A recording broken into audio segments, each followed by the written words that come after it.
الحمد لله نحمده ونستعينه ونستغفره ونؤمن به ونتوكل عليه ونعوذ بالله من شرور أنفسنا ومن سيئات أعمالنا من يهده الله فلا مضل له ومن يضلل فلا هادي له ونشهد أن لا إله إلا الله وحده لا شريك له ونشهد أن سيدنا ومولانا محمدا عبده ورسوله بسم اللہ الرحمن الرحیم۔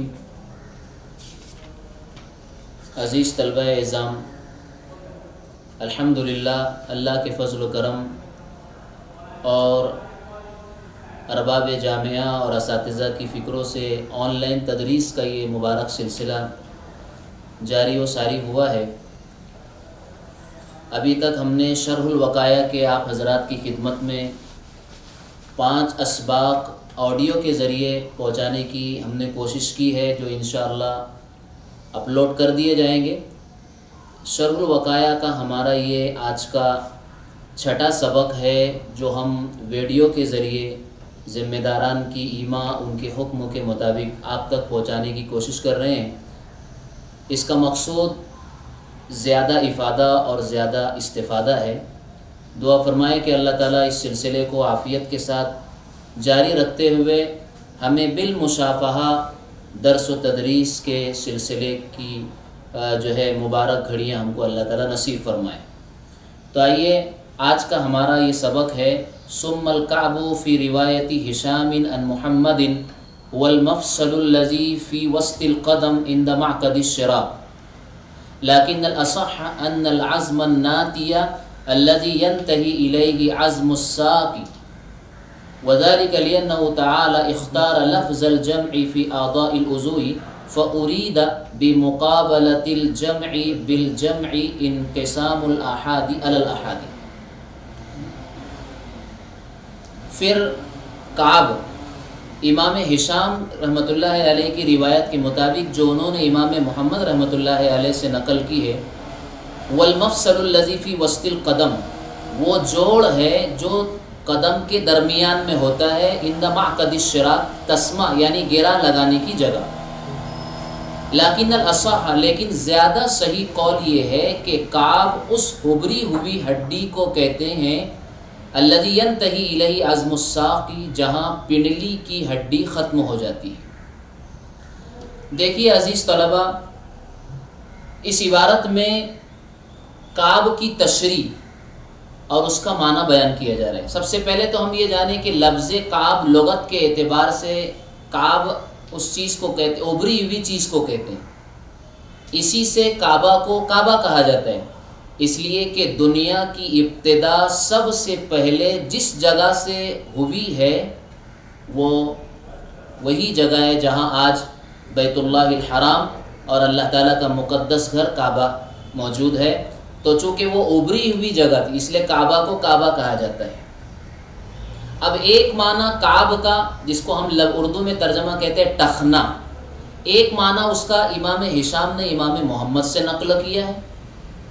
اور دوسرا معنی جس کو لیکن الاصح قول کہہ کر شارح وقایہ نے یہاں پر ذکر فرمایا ہے اور پہلے قول کی انہوں نے تردید کر دی ہے، وہ یہ ہے امام ہشام نے جو امام محمد کا قول نقل کیا ہے کہ کعب وہ جوڑ ہے جو وسط قدم میں، یعنی قدم کے درمیان میں گرا اور تسمہ لگانے کی جو جگہ ہے، اس مفصل اور اس جوڑ کو کعب کہتے ہیں۔ لیکن صاحب شرح وقایہ اس کی تردید کرتے ہوئے یوں کہتے ہیں کہ یہ بات درست نہیں ہے، بلکہ صاحب شرح وقایہ نے صحیح قول جو ذکر فرمایا ہے وہ یہ ہے کہ کعب اس ابری ہوئی ہڈی کو کہیں گے جہاں پر پنڈلی کی ہڈی ختم ہو جاتی ہے۔ اب یہ بات صاحب شرح وقایہ اس بنیاد پر کہہ رہے ہیں، جس کو دلیل سے انہوں نے آگے سمجھانے کی کوشش کی ہے کہ دیکھیں یہاں پر آیت پاک جو ہم نے آیت وضو جو ابتدائے سبق میں ہم نے پڑھی اور سنی تھی، اس میں کیا کہا گیا؟ یا ایھا الذین آمنوا اذا قمتم الی الصلاۃ فاغسلوا وجوہکم وایدیکم الی المرافق وامسحوا برؤوسکم وارجلکم الی الکعبین۔ اس میں آپ غور کریں گے کہ جمع کا مقابلہ جمع سے ہو رہا ہے، فاغسلوا وجوہکم، ایسے ہی ایدیکم وامسحوا برؤوسکم، اور اس کے بعد المرافق، اس کے بعد ہے ارجلکم الی الکعبین، تو ارجل، وجوہ، ایدی اور مرافق کے سب جمع ہیں۔ اور یہاں پر دلیل کے طور پر صاحب شرح وقایع نے اس قول کی تصحیح کے لیے یا کہنا چاہیے ترجیح کے لیے جو دلیل پیش فرمائی وہ یہ ہے کہ جب جمع کا مقابلہ جمع سے کیا جائے گا تو وہاں پر تقسیم المفرد علی المفرد ہوگی، یہ قاعدہ ہے۔ جمع کا مقابلہ جب جمع سے کیا جائے تو تقسیم المفرد علی المفرد ہوگی، یعنی دونوں جانب مفرد ہی مراد لیا جائے گا۔ اس کو کہتے ہیں انقسام الاحاد علی الاحاد، فأرید بمقابلۃ الجمع بالجمع انقسام الاحاد علی الاحاد۔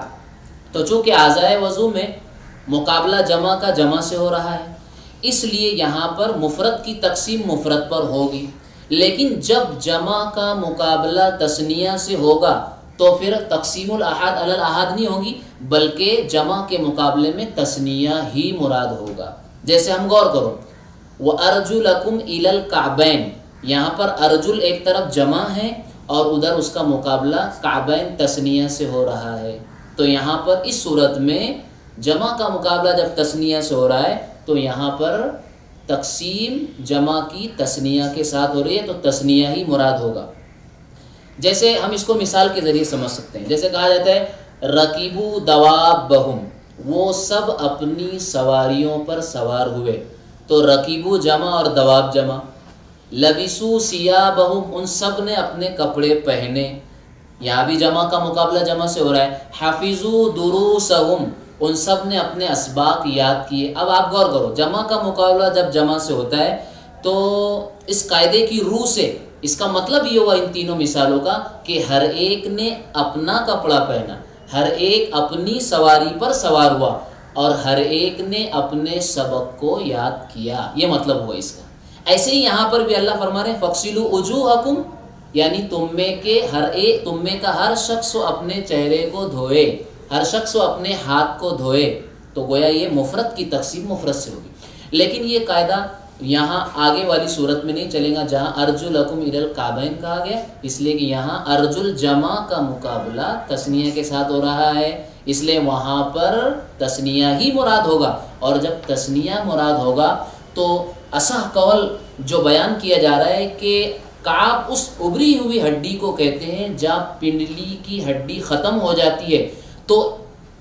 تثنیہ مراد لینے کی صورت میں ہی یہ تعریف صادق آئے گی، اس لیے کہ وہ ٹخنے جو پیروں میں ہیں وہ ہر پیر میں دو ہے، تو اصح قول کے مطابق جو ہے یہ تعریف اس پر برابر صادق آتی ہے کہ دو پیر، ہر پیر میں مطلب دو ٹخنے، دو ابری ہوئی ہڈی جہاں پنڈلی کی ہڈی ختم ہو رہی ہے۔ اور پہلی تعریف کے مطابق جو امام محمد سے منقول ہے اس کے اعتبار سے تثنیہ کا اطلاق اس تعریف پر المفصل الذی فی وسط القدم عند معقد الشراک جو تعریف کی گئی ہے کہ پیر میں وہ ابری ہوئی ہڈی جہاں گرا تسمہ اور گرا باندھی جاتی ہے وہ تو ہر پیر میں ایک ہی، تو کعبین صادق نہیں آئے گا۔ لہٰذا اس قاعدے کی روح سے یہ پتہ چلا کہ کعب کی تعریف اور کعب کا وہ معنی جو جمہور ائمہ اور علماء نے بیان کیا ہے وہی زیادہ صحیح ہے، نہ کہ وہ جو امام محمد رحمۃ اللہ علیہ سے منقول ہے۔ اسی بات کو شارح وقایع آگے سمجھا رہے ہیں، واختار فی الکعب لفظ المثنى، کہ مصنف رحمۃ اللہ علیہ نے لفظ کعب میں تثنیہ کا استعمال فرمایا، فلم يمكن ان يراد به انقسام الاحاد علی الاحاد، لہذا تقسیم الاحاد علی الاحاد یہاں ممکن نہیں، یعنی مفرد کی تقسیم مفرد سے یہاں ممکن نہیں ہوگی۔ فتعین ان المثنى مقابل لكل واحد من افراد الجمع، لہذا یہ بات طے ہو گئی ہے کہ تثنیہ کا مقابلہ جمع کے افراد میں سے ہر ایک فرد کے ساتھ ہوگا، فیکون فی کل رجل کعبان، لہذا ہر پیر میں دو ٹخنے ہوں گے، دو کعب ہوں گے۔ اب آگے بات واضح ہو گئی ہے، وہما الازمان الناتیان لا معقد الشرع، کہ اب وہ دو کعب اور دو ابری ہوئی ہڈیاں ہر پیر میں دو ہیں نہ کہ تسمہ باندھنے کی جگہ، فإنہ واحد فی کل رجل، اس لیے کہ وہ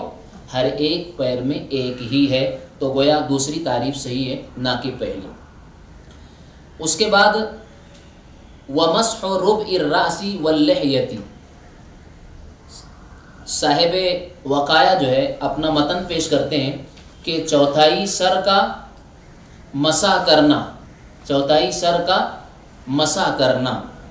واللحیۃ اور داڑھی کا مسح کرنا. یہاں سے صاحب وقایہ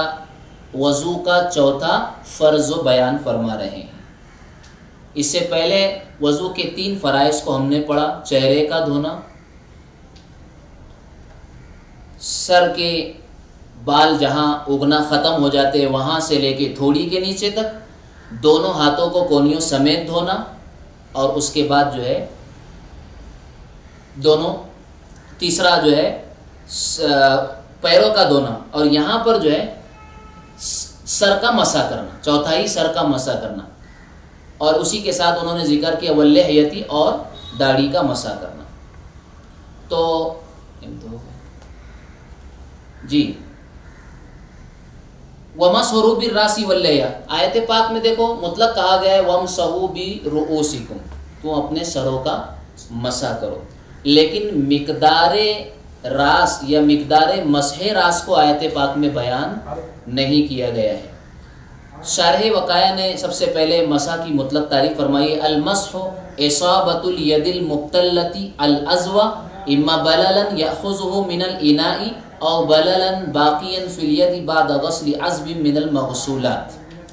شارح وقایہ نے یہ جو المسح سے جو تعریف فرمائی ہے یہ مطلق مسح کی تعریف ہے، مسح راس کی تعریف نہیں ہے، مطلق مسح کی تعریف ہے، تاکہ مسح جبیرہ، مسح علی الخفین، اور اسی طریقے سے مسح جو ہے خفین وغیرہ کو اور مسح راس کو بھی شامل ہو جائے. یہاں مطلق تعریف کا بیان ہے، مقید تعریف کا بیان نہیں ہے. اور مسح کی انہوں نے جو تعریف فرمائی ہے اصابۃ الید المبتلۃ العضو، یہ مطلق تعریف ہے. عضو تر ہاتھ کو عضو پر پھیرنے کا نام مسح ہے. اصابۃ الید المبتلۃ العضو، تر ہاتھ کو عضو پر پھیرنے کا نام مسح ہے. اس سلسلے میں ائمہ اور فقہا کا مقدار مسح راس کے سلسلے میں ائمہ کا اور فقہا کا اختلاف ہے، جو صاحب شرح وقایہ نے تفصیل کے ساتھ اور دلائل کے ساتھ بیان کیا ہے. انشاءاللہ اسے ہم اگلے سبق میں بیان کریں گے. اللہ تعالی ہم سب کو عمل کی توفیق عطا فرمائے. وآخر دعوانا الحمدللہ رب العالمین.